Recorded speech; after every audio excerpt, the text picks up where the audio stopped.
maintenant. Bien écoutez, c'est justement de l'Église dont je veux parler ce matin. Et je vous invite à ouvrir vos Bibles dans l'épître de Paul aux Romains, chapitre 12. Nous ferons la lecture de 3 versets, 4, 5 et le début du 6e. Alors, dans le message précédent, j'avais parlé de la grâce et de la vérité et j'avais présenté ces deux choses comme des valeurs fondamentales quant à la manière d'exercer mon ministère au milieu de vous, mais aussi quant à nos relations, à nos paroles, à nos actions les uns avec les autres, finalement, la manière de vivre notre vie chrétienne ensemble. Aujourd'hui, dans la même idée, je voudrais poser des bases concernant ma vision de l'Église, mais en général. Je ne parle pas d'une vision pour l'Église de Réveil de la rue du Jura, non, je parle de l'Église en général, en répondant à cette question très simple. Qu'est-ce que l'Église? Qu'est-ce que l'Église? Et le titre de ce message donne une première réponse. Nous sommes l'Église. Nous sommes l'Église. Lisons. Quelques diapos nous accompagneront encore tout au long de ce message. Donc Romains chapitre 12, verset 4, il est écrit « Car comme nous avons plusieurs membres dans un seul corps, et que tous les membres n'ont pas la même fonction, ainsi nous, qui sommes plusieurs, nous formons un seul corps en Christ, et nous sommes tous membres les uns des autres. Et nous avons des dons différents. » Seigneur, ce matin, nous ouvrons encore ta parole, et nous croyons qu'en elle, nous trouvons, Seigneur, toute l'expression de ton amour, mais aussi de ta volonté pour nos vies. Et nous savons l'importance de l'Église. Christ a donné sa vie pour l'Église. Et Seigneur mon Dieu, ce matin, je te prie de nous accompagner dans ce partage, dans cette méditation, que tu me permettes d'exprimer non pas simplement les mots préparés, mais les mots de ton cœur, les paroles de ton cœur pour l'Église. Et que tu nous aides, Seigneur mon Dieu, à recevoir ce message, mais bien plus, à le vivre, mon Père. Merci pour ces instants, merci pour ceux qui sont là dans ce lieu, merci pour ceux qui sont chez eux. Que tu puisses nous parler ici comme tu puisses aussi nous parler dans nos maisons. Qu'à ton nom soit toute la gloire, Seigneur. Amen.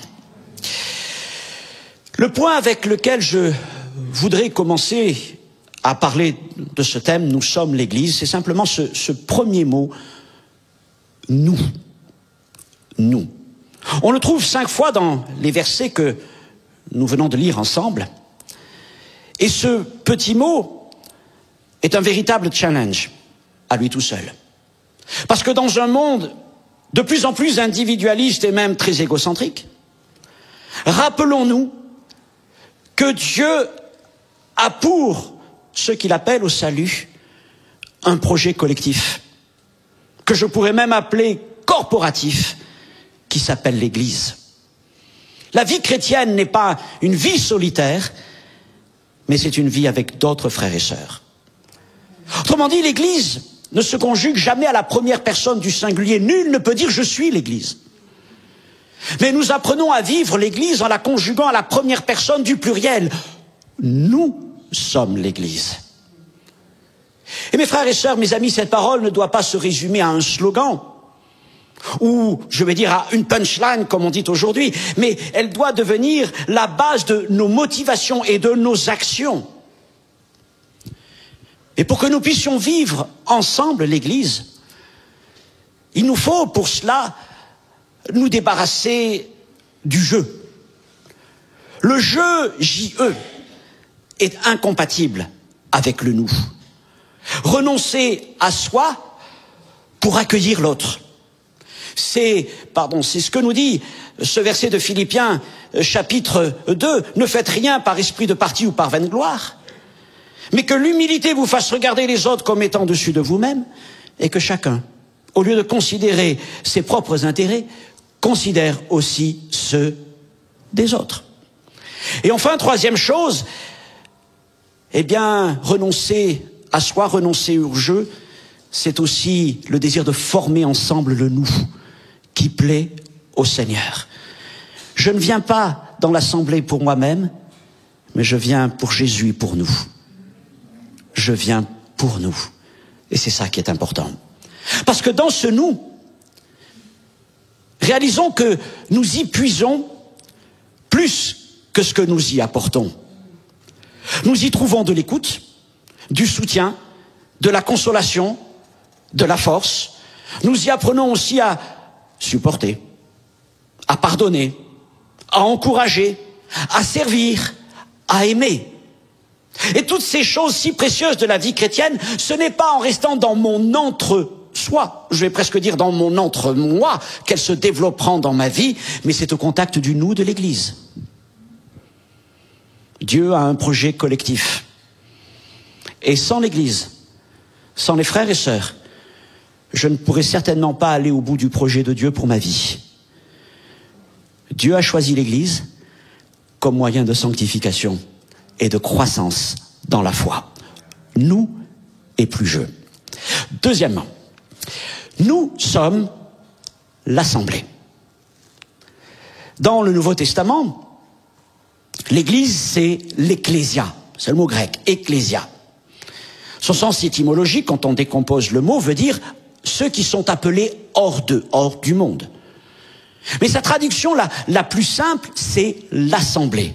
L'Église, c'est l'assemblée. Et j'aime ce mot d'assemblée parce qu'il ne met pas l'accent sur le bâtiment, mais sur les hommes. Un bâtiment ne sera jamais une assemblée.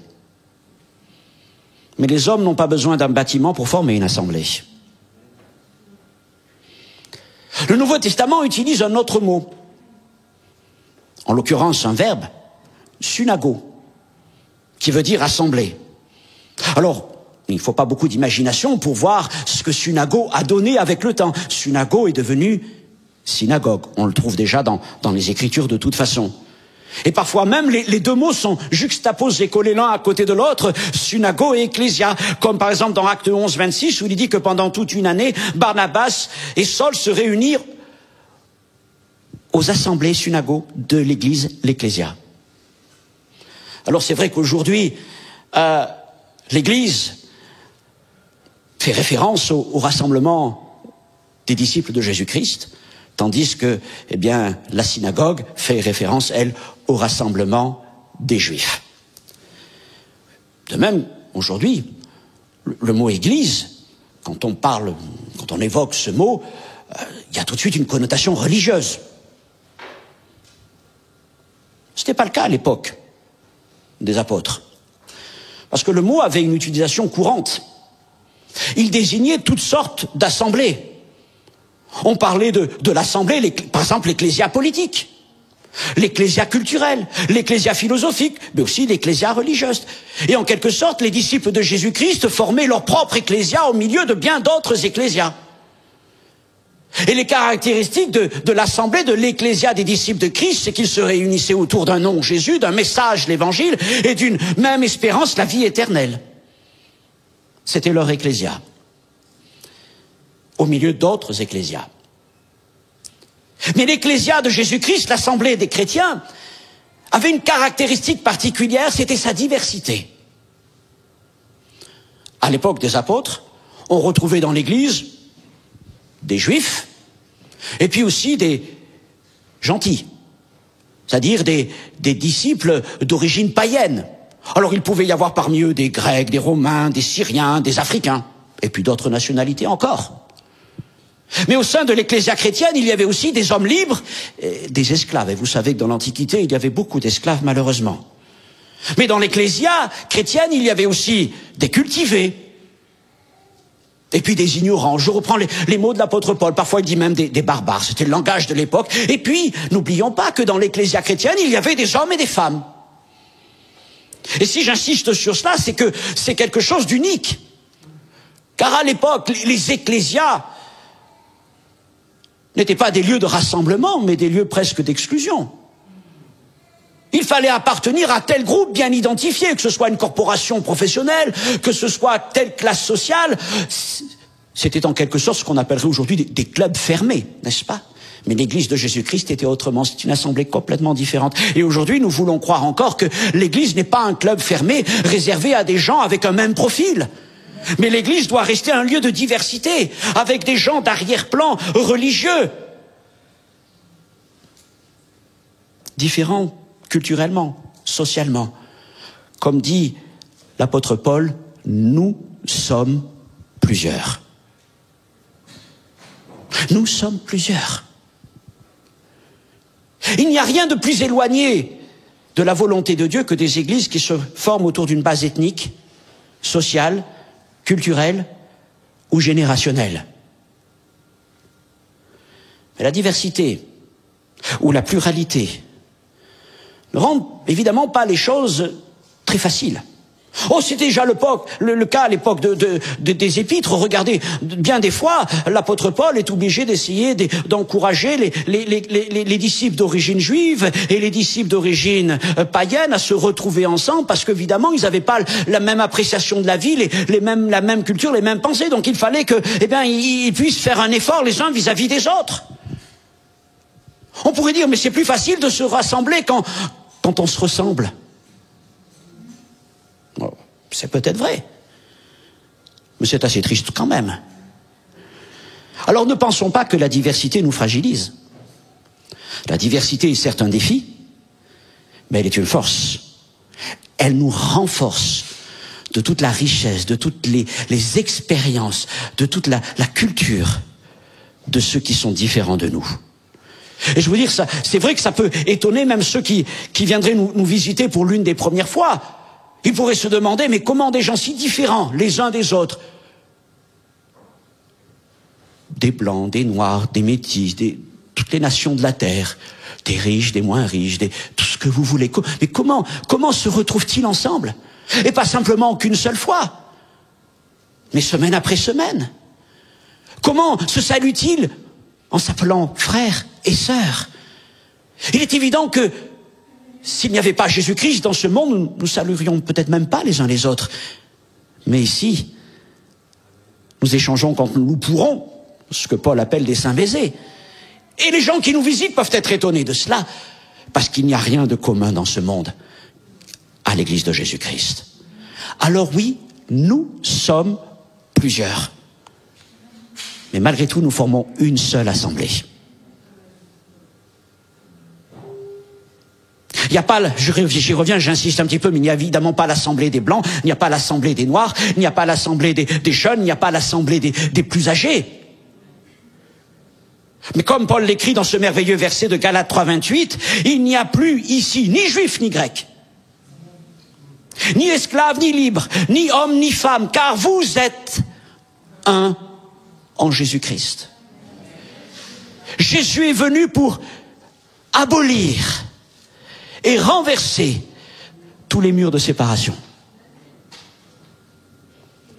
Et l'Église est un rassemblement d'hommes et de femmes sans distinction ethnique, sociale ou de genre. Et c'est l'une des beautés de l'Église de Jésus-Christ. Nous sommes plusieurs. Nous sommes donc une assemblée et nous sommes plusieurs. Nous sommes aussi une communauté. Alors il existe de nombreuses assemblées non chrétiennes dans le monde. Je fais appel à vos souvenirs parce que ces assemblées ont eu tendance à disparaître avec la période de Covid, mais il était un temps où peut-être nous allions à des concerts, au cinéma, à des expositions, enfin, vous ne l'avez peut-être jamais réalisé, mais c'était là des assemblées. Évidemment, c'était des assemblées assez éphémères. Et on s'y retrouvait avec des gens pour un instant, mais avant de se séparer. Car la plupart du temps, évidemment, nous n'avions aucun désir de lier davantage de liens avec les voisins de fauteuil. On a peut-être applaudi aux mêmes musiciens, aux mêmes films, mais après, nous nous séparions et nous allions chez nous. Oh, il arrive quand même que dans le monde, les plus motivés se rassemblent dans des fan-clubs, dans des partis politiques, dans des associations de supporters, etc. Et alors ils forment des communautés. Si vous voulez, ils vont au-delà de l'assemblée, de l'événement ponctuel. pour former une communauté parce que leur centre d'intérêt commun les pousse à persévérer ensemble au-delà de l'instant. Des communautés. Et pareillement, nous croyons que l'Église n'est pas simplement une assemblée, un culte, à un moment donné de la semaine. Mais nous sommes appelés à former une communauté. Quel est votre niveau d'engagement vis-à-vis de l'Église? La considérez-vous comme une assemblée ou comme votre communauté? Mais rentrer dans le plan de Dieu à l'égard de la communauté, c'est aussi s'engager. C'est manifester un désir de persévérance et d'attachement à cette assemblée. Le premier verbe concernant la vie de l'Église, dans les Actes des Apôtres, il y a une erreur sur la diapo, ce n'est pas 4,32, excusez-moi, mais c'est 2,42, il y a une petite inversion là, c'est le verbe persévérer. Voilà le premier verbe qui est adressé à l'Église, persévérer. Au-delà de l'événement, de l'assemblée, si nous voulons vraiment continuer à former l'Église de Christ et à être une communauté, nous devons persévérer. Il y a là l'idée donc d'engagement, de fidélité dans le temps et même dans les épreuves et les difficultés. Persévérer. Plus encore que la persévérance, nous devons rechercher l'unité. L'unité de foi, l'unité de cœur. Ayez un même sentiment, un même amour, une même âme, une même pensée, dit l'apôtre Paul dans les Philippiens. Alors mes frères et sœurs, oui, notre désir ne doit pas simplement de former une assemblée ponctuelle, mais de former une communauté à la gloire de Jésus-Christ. Et ça demande une grâce particulière, c'est le don de l'unité par le Saint-Esprit. Parce que heureusement que cette unité que nous voulons vivre ne dépend pas de notre volonté. Si elle dépendait de notre volonté, elle serait très incertaine, vu que notre volonté est très fluctuante, n'est-ce pas? Mais c'est l'Esprit qui établit l'unité au milieu de nous par le lien de la paix. Et ce que les apôtres nous demandent, donc ce n'est pas de créer cette unité, nous ne le pouvons pas, mais c'est de nous efforcer de conserver cette unité, nous efforcer. Et si Paul utilise ce verbe, c'est parce que vivre le projet de l'Église selon le cœur de Dieu, c'est pas une évidence pour l'homme. L'Église, c'est pas naturel. L'Église, c'est surnaturel. L'Église ne repose pas sur nos forces, sur notre volonté, mais elle repose sur une grâce divine. Mais quelque part, conduits par le Saint-Esprit, nous allons devoir aller au-delà de nos habitudes très individualistes et égoïstes pour commencer à mettre l'Église avant nous-mêmes. Alors comme persévérer, s'efforcer, réclame une fidélité et un engagement. Et ces verbes impliquent aussi que nous apprenions à vivre ensemble. Vivre ensemble. C'est peut-être l'un des plus gros manques de notre société aujourd'hui.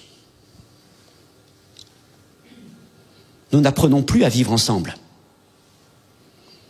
Oh, nous vivons plus ou moins les uns à côté des autres, mais il arrive très souvent que dans nos villes, nous vivions comme des étrangers, et nous ne partageons plus grand-chose les uns avec les autres. Mais dans l'Église, il ne doit pas en être ainsi. Nous apprenons à vivre ensemble. C'est un défi pour chacun d'entre nous. Et c'est ce que Paul écrit dans ce passage de Colossiens chapitre 3, versets 12 à 13, où il dit, comme des élus de Dieu, saints et bien-aimés, revêtez-vous d'entrailles de miséricorde, de bonté, d'humilité, de douceur, de patience. Et il écrit maintenant, supportez-vous les uns les autres. Supportez-vous. Il y a deux manières de le comprendre.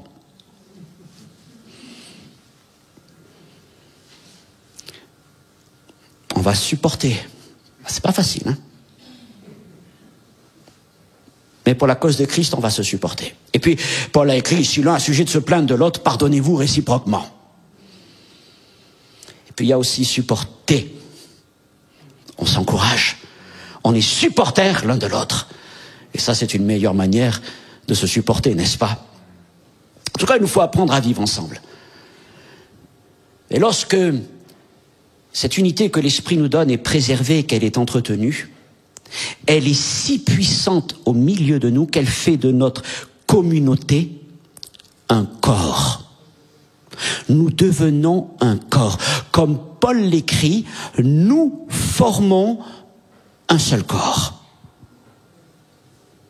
Nous sommes plusieurs. Et nous nous rassemblons pour ne faire qu'un en Jésus-Christ. Et dans ce corps, nous y avons tous une place, sans distinction ethnique, sociale ou de genre, nous en avons déjà parlé. Mais nous y avons tous aussi une qualification.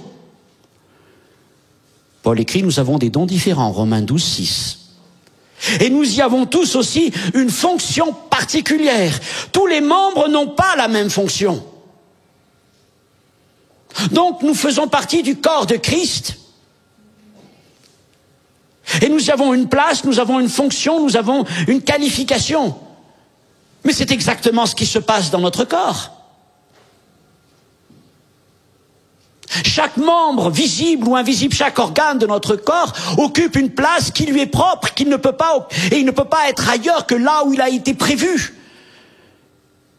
Et quand certains de nos organes ne sont pas là où ils devaient être, c'est un problème qui doit être surveillé par les médecins. Les complications peuvent être graves, vous le savez. Le foie a sa place, les reins ont leur place, les poumons ont leur place, etc., etc.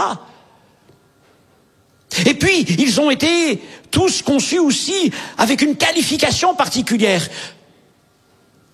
Il n'y a que les poumons qui peuvent filtrer, renouveler l'air. Il n'y a que les reins qui peuvent accomplir leur mission, que le foie qui peut accomplir la sienne. On ne peut pas les interchanger.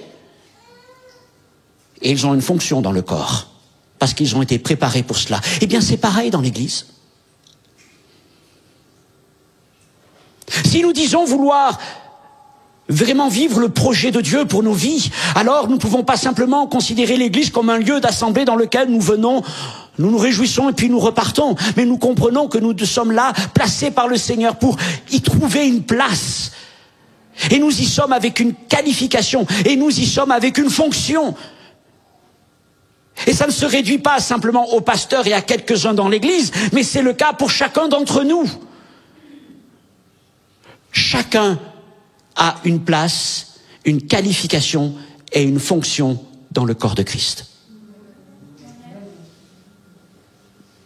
Du coup, vous comprenez qu'une assemblée chrétienne dans laquelle tous les gens sont pareils, alors je vais dire, où est le corps? Où est le corps? Parce que comment un corps peut-il fonctionner simplement avec des organes qui sont tous identiques et qui ont tous la même qualification et la même fonction? C'est pas possible. Mais qu'est-ce qui fait la force du corps? C'est sa diversité.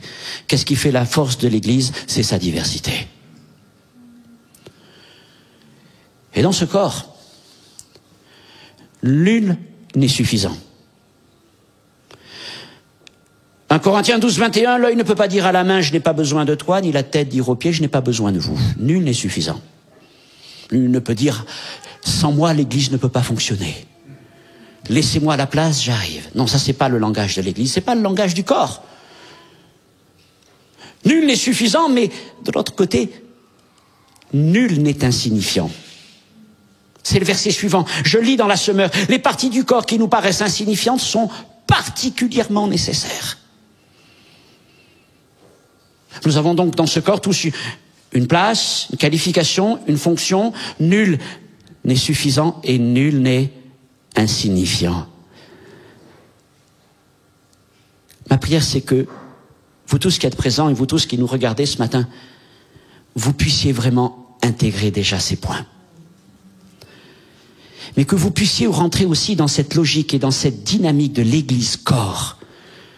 Mes frères et sœurs, mes amis, ne restez pas simplement à la surface de l'Église, vous contentant de réunions, d'assemblées, mais allez plus loin. Trouvez une Église dans laquelle Dieu veut vous placer. Et attachez-vous, et engagez-vous, et accomplissez ce que Dieu a préparé dans vos vies. Nous sommes une assemblée, nous sommes plusieurs. Nous formons une communauté et nous voulons être un corps. Un corps, ce n'est pas simplement un montage mécanique. On pourrait dire qu'il existe des espèces de corps robotiques. Mais s'il n'y a pas la vie dans ce corps, c'est même pas un corps. C'est juste un assemblage. Mais dans l'Église de Jésus-Christ, nous croyons qu'il y a la vie.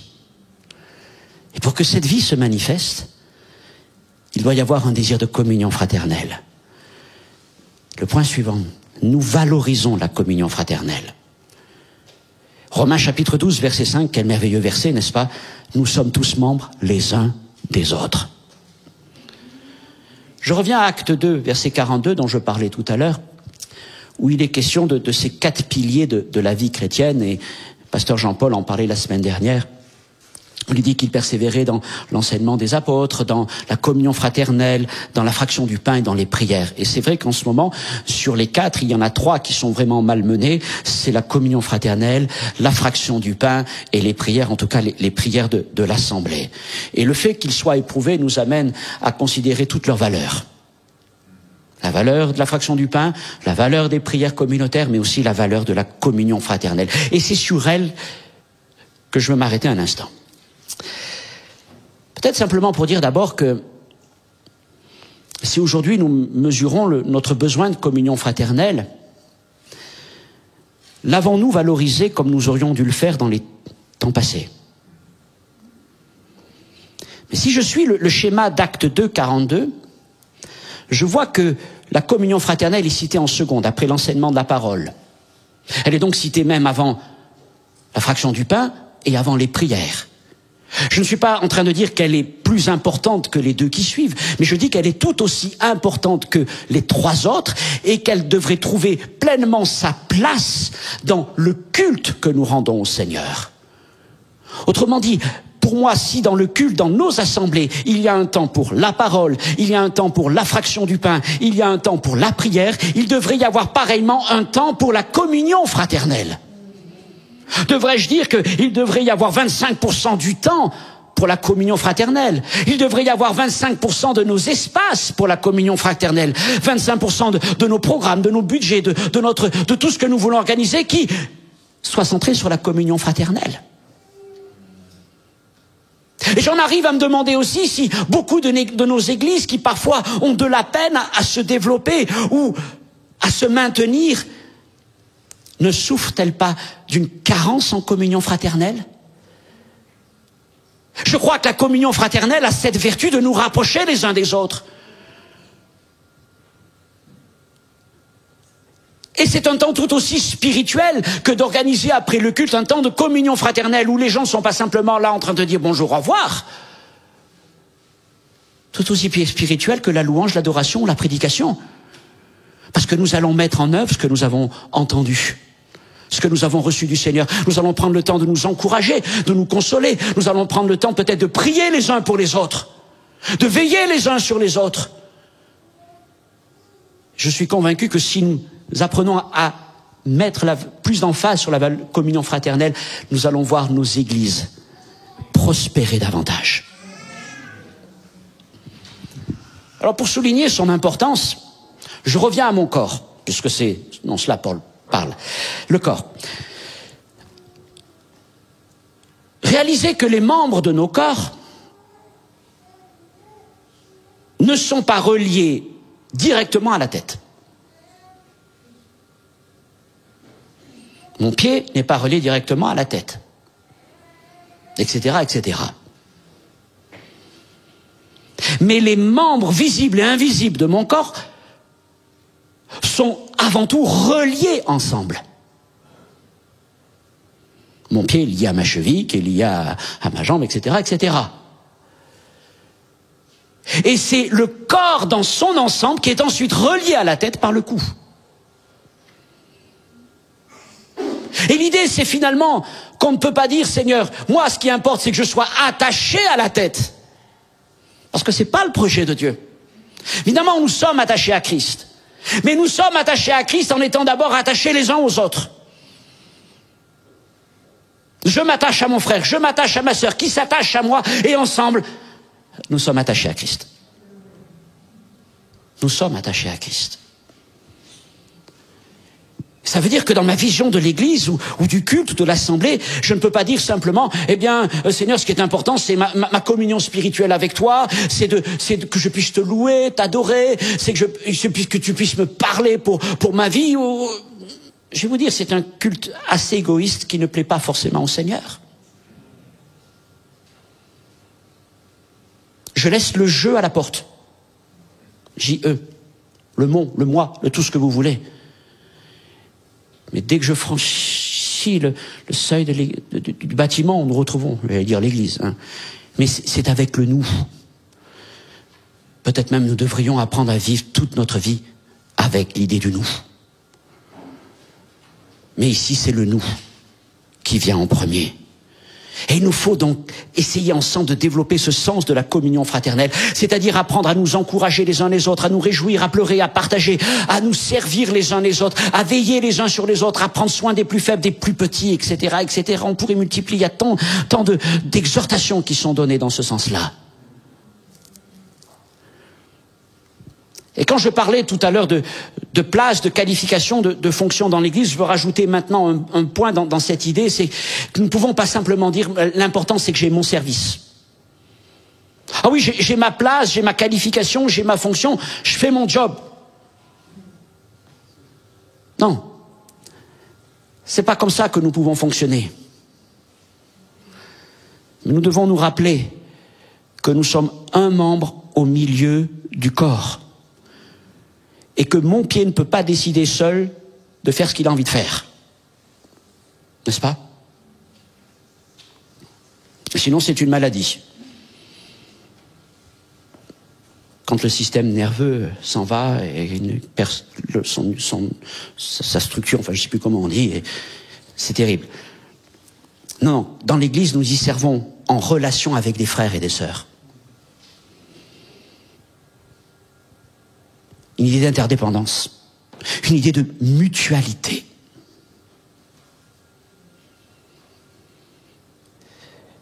Dans le livre de Néhémie, où il est question de la reconstruction de la muraille de Jérusalem, au chapitre 3, c'est un très beau chapitre, un peu long à lire, c'est vrai, mais dans ce chapitre, il est question justement de tous les gens qui ont participé à la reconstruction de la muraille. Il y a tout un listing de noms. Mais particulièrement, il y a deux idées que j'aime beaucoup, deux expressions qui reviennent tout au long de ce chapitre, c'est à côté de lui, après lui. Ils ont bâti les uns à côté des autres, ils ont bâti les uns après les autres. Ils n'ont pas bâti chacun faisant ce qu'il avait envie de faire, bâtissant là où il avait envie de bâtir, bâtissant comment il avait envie de bâtir, mais ils ont bâti les uns à côté des autres. Et mes frères et sœurs, c'est un drame quand dans les églises, chacun veut faire « Ah ben moi je fais mon service, je fais mon job, je me soucie pas de ce que font les autres », ça mène à rien. Mais il doit y avoir cette vision globale, cette vision générale. Nous faisons partie d'un corps, nous avons une action commune. Et quand mon pied avance, c'est parce que tout le corps veut avancer. Il ne peut pas se dissocier du reste. Peut-être j'ai aussi envie de rajouter ce point, mes frères et sœurs. C'est que lorsque nous venons dans l'assemblée, oui, nous pouvons avoir le désir de venir, bien sûr, pour servir le Seigneur, et c'est ce qui nous anime en premier. Mais je veux vous dire que ce matin, ceux qui sont derrière les caméras, derrière la sonorisation, à l'accueil, parmi les enfants et tout ce que vous voulez, ils sont en train de servir le Seigneur. Parce qu'ils prennent soin de nous. Parce qu'en se servant les uns les autres, nous servons le Seigneur. Et je veux croire qu'il y a des grâces particulières qui sont accordées par notre Dieu à ceux qui le servent ainsi.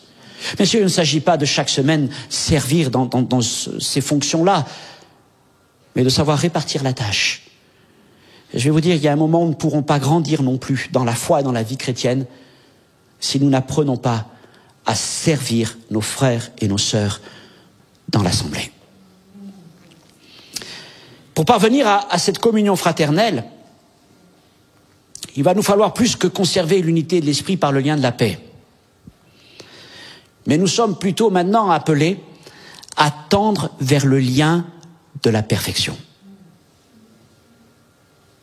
Comment s'appelle ce lien de la perfection ? l'amour. De la paix à l'amour. La paix nous rassemble. L'amour nous unit et nous permet d'aller plus loin. L'amour, c'est aussi ce lien qui nous permet de former un corps solide et bien assemblé. Le lien de la perfection, le lien de l'amour. Alors je reprends, nous sommes une assemblée, nous sommes plusieurs, oui, ok. Nous voulons aller plus loin, alors nous allons former une communauté et nous allons persévérer ensemble, gloire à Dieu. Et nous allons même, avec l'Esprit du Seigneur, former ensemble un corps dans lequel nous avons tous une place, une qualification, une fonction. Et puis, nous avons ce désir de vivre ensemble une communion spirituelle. Nous sommes tous membres les uns des autres. Nous sommes liés les uns aux autres. C'est pas simplement moi, je fais ce que j'ai à faire, mais je vis avec des frères et sœurs. Voilà, nous sommes ce corps de Jésus-Christ. Et mon dernier point, c'est de dire, nous sommes une communion spirituelle. Nous cherchons une communion spirituelle. Car là où 2 ou 3 sont assemblés en mon nom, je suis au milieu d'eux, dit Jésus, Matthieu 18, 20. Assembler, c'est encore le verbe synago, dont j'ai parlé tout à l'heure. Jésus demeure au milieu de son assemblée. Voilà donc un bénéfice de la communion fraternelle, une réelle communion spirituelle avec Jésus. Quand nous sommes réellement assemblés, Jésus est présent au milieu de nous d'une manière particulière. De 2 manières. D'abord en tant que tête. Nous formons un corps. Nous sommes liés les uns aux autres. Et le corps est lié à la tête. La tête concentre l'essentiel des sens. Elle voit, elle entend, et puis elle a le goût aussi. La tête envoie des messages. Elle parle. Et puis, elle gouverne. Et le corps reçoit les directions de la tête.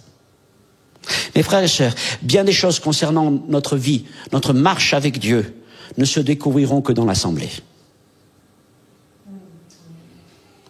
Dieu parle d'une manière privilégiée dans son assemblée.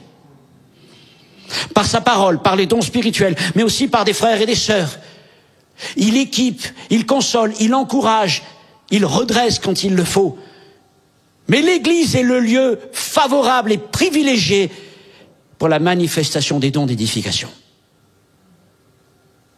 Je vais vous dire aussi, c'est vrai que nous sommes dans un temps où nous avons multitude de propositions de cultes et d'enseignements sur Internet. Et bien sûr, il nous faut exercer tout le discernement que nous devons exercer. Et nous pouvons parfois recevoir de très bonnes choses, même souvent de très bonnes choses, si nous savons bien choisir avec l'aide du Seigneur. Et Dieu peut nous parler d'une manière aussi, donc par ses moyens. Mais, l'Église locale est le lieu où Dieu nous parle prioritairement. Là, dans notre assemblée locale, au milieu de ces gens que nous connaissons bien, au milieu peut-être de ces pasteurs que nous connaissons et que nous connaissons depuis peut-être des années, Dieu nous parle, Dieu nous façonne, Dieu nous transforme, Dieu nous équipe, Dieu nous prépare, Dieu nous envoie, etc., etc. Tout ça, ça se passe dans l'Église locale, attachée à la tête. Jésus-Christ notre Seigneur. Et puis, l'autre dimension, puisque je parlais de deux dimensions de la présence du Seigneur dans l'Église, de cette communion spirituelle, c'est l'image du réseau vasculaire sanguin. Il y a des artères, il y a des capillaires, il y a des veines, etc., etc. dans le corps. Notre corps est comme ça traversé par de multiples canaux. Et dans tout ce réseau, le sang passe et apporte la vie au corps et à ses membres. Le Lévitique dit que la vie est dans le sang. Un même sang, une même vie, abreuve le corps de Christ. Et cette vie, c'est l'Esprit Saint qui demeure au milieu de nous. C'est ce que dit ce texte de 1 Corinthiens 12, 13. Nous avons tous, en effet, été baptisés dans un seul esprit pour former un seul corps. Un seul corps, soit juif, soit grec, soit esclave, soit libre.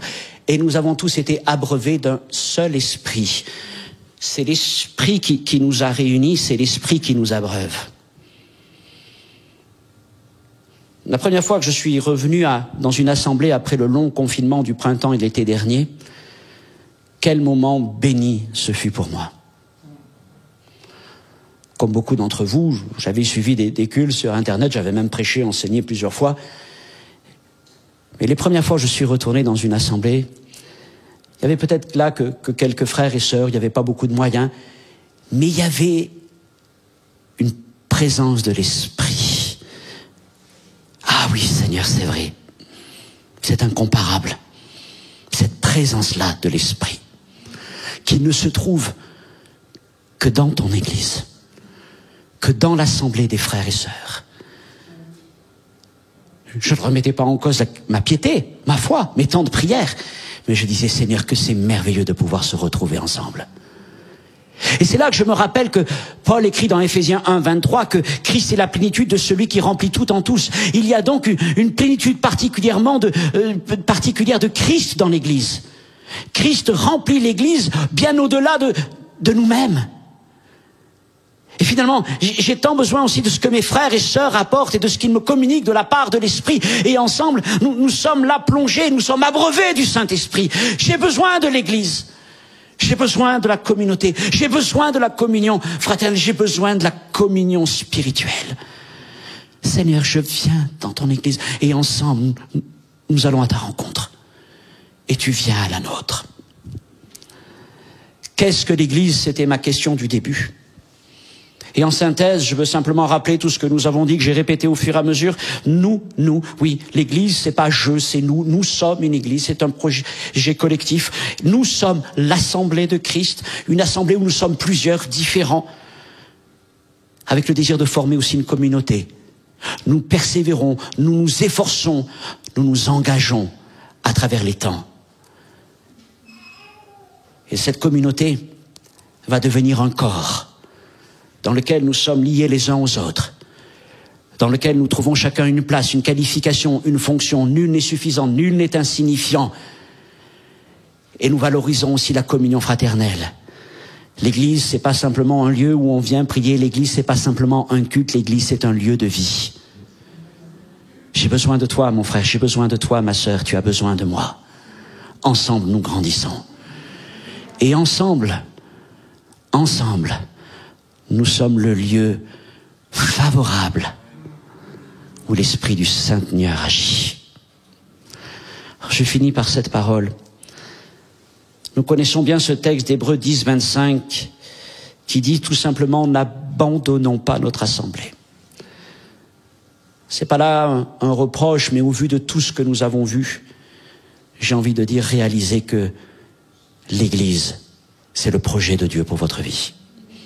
Elle a une telle valeur. N'abandonnez pas votre assemblée, même dans les temps difficiles que nous traversons.